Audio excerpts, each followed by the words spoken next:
Most people think you need all the good, high-end, pro G Master lenses to be a photographer. Sure, a lot of these lenses are going to help out a lot, especially if you're doing weddings. And some of them are sort of necessary, but not entirely. Sometimes all you need is a good focal length prime lens that you love. It really just depends who's behind the camera and how you use the gear. For the longest time, I used my kit lens on my Sony a6000, which I believe was like an 18 to 50. And honestly, I miss that setup. I think about that setup constantly because I was making my best work with the limited amount of gear that I had. Eventually, I upgraded to a prime 50, which is what you see here. This is actually an older lens. It's the Sony 50mm 1.8. It's very small and compact. This is one of the reasons why I love this lens compared to, let's say, my 50 that I use during gigs or weddings mostly. This thing is heavy and it's massive. The difference is actually insane. I still love my little 50, and I actually sold this to work towards getting this big 50, and then I immediately regretted it. This lens works great for when you're on a single job, say like for family portraits or just a single person.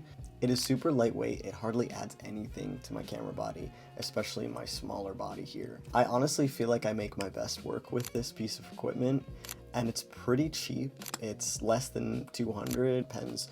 The aftermarket sometimes gets a little weird on eBay. But compared to this Viltrox 50, which I think was maybe 500, 600, you should go with the cheaper lens and sort of limit yourself in a way and see how you can create. I feel like it's very capable still of making great images. My favorite types of images come out of this lens, and I'll usually go for it if I'm doing a smaller job. Maybe not for weddings, but probably for a backup at least, especially near the end of the day when I'm getting extremely fatigued by these heavy lenses.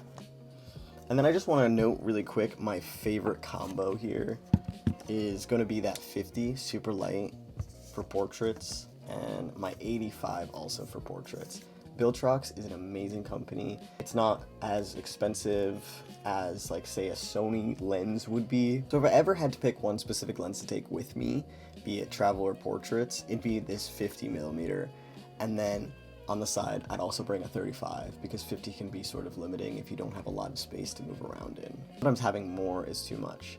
So if you're just starting photography and you're getting kind of overwhelmed by, first, all the options, the expenses, I just want you to know that you don't have to spend all of your money and your savings on gear.